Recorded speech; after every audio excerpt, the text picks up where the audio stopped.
Aujourd'hui, on va voir pourquoi 80% des personnes qui veulent devenir formateurs ou formatrices abandonnent avant même d'accéder au métier. C'est une statistique qui fait froid dans le dos et qui est vraiment dommage. C'est-à-dire qu'il y a beaucoup de personnes qui ont des choses à transmettre, qui ont envie de transmettre des compétences et qui ne vont pas jusqu'au bout.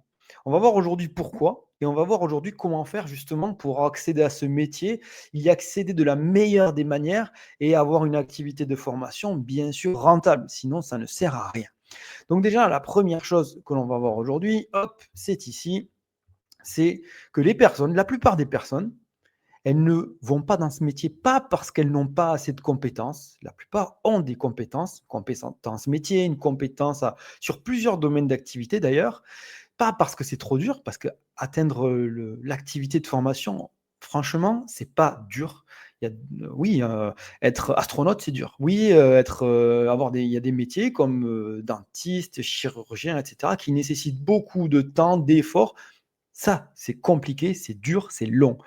L'activité de formation, à partir du moment où vous avez une compétence dans un secteur d'activité, dans un métier, ce n'est pas dur. Et on va voir ensemble un petit peu les clés et ce qui fait que les personnes n'y arrivent pas et comment y arriver.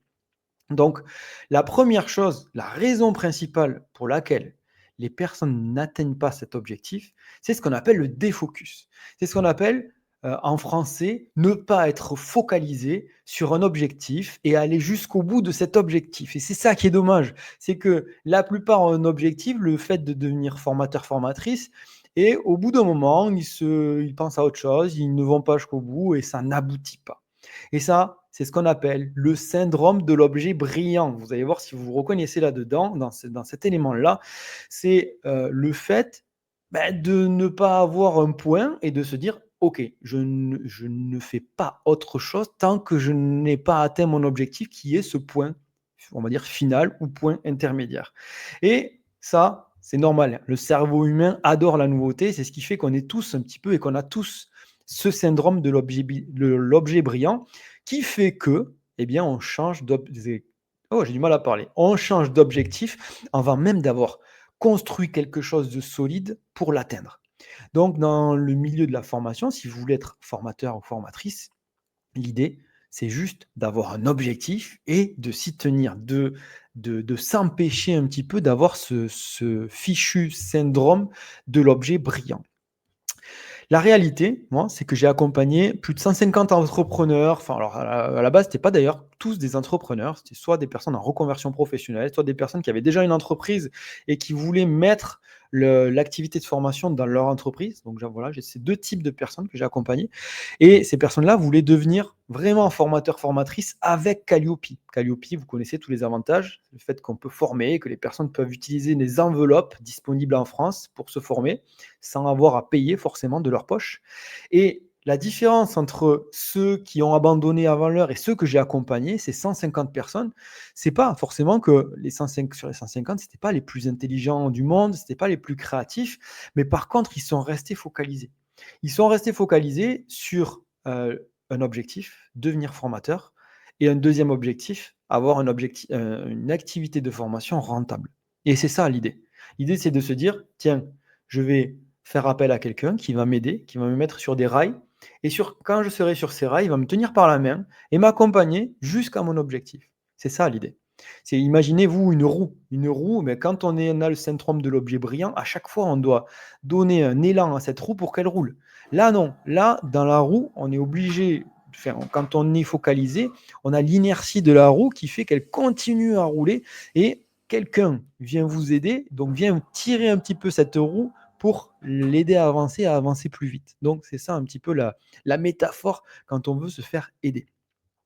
Donc moi j'ai l'habitude de dire que la motivation, c'est l'étincelle du début et le focus, être focalisé, c'est le carburant de la fin. Donc la motivation, c'est ce qui fait que vous allez switcher, vous allez aller vers ce projet de devenir formateur, formatrice. Et le focus, donc avoir ces objectifs et le garder, c'est vraiment le carburant qui va vous aider à avancer. Le problème quand on est trop dans le syndrome de l'objet brillant, c'est que on est sur des débuts éternels. Parce qu'on devient expert quand on s'intéresse à un sujet, on devient expert, par exemple, à la formation. On sait ce que c'est le numéro de déclaration d'activité, on sait ce que c'est Calliope, on sait, voilà. Là, pendant 3 semaines, on le sait. Et puis, au bout de 3 semaines, hop, la motivation s'éteint et on passe à autre chose. Et quand on passe à autre chose, par exemple, aller sur de l'e-commerce, aller sur du coaching, aller sur totalement autre chose. Et quand on passe sur autre chose, on repart à zéro et c'est ce qu'on appelle les débuts éternels. Donc, au bout de 3 semaines, on se défocus. Voilà.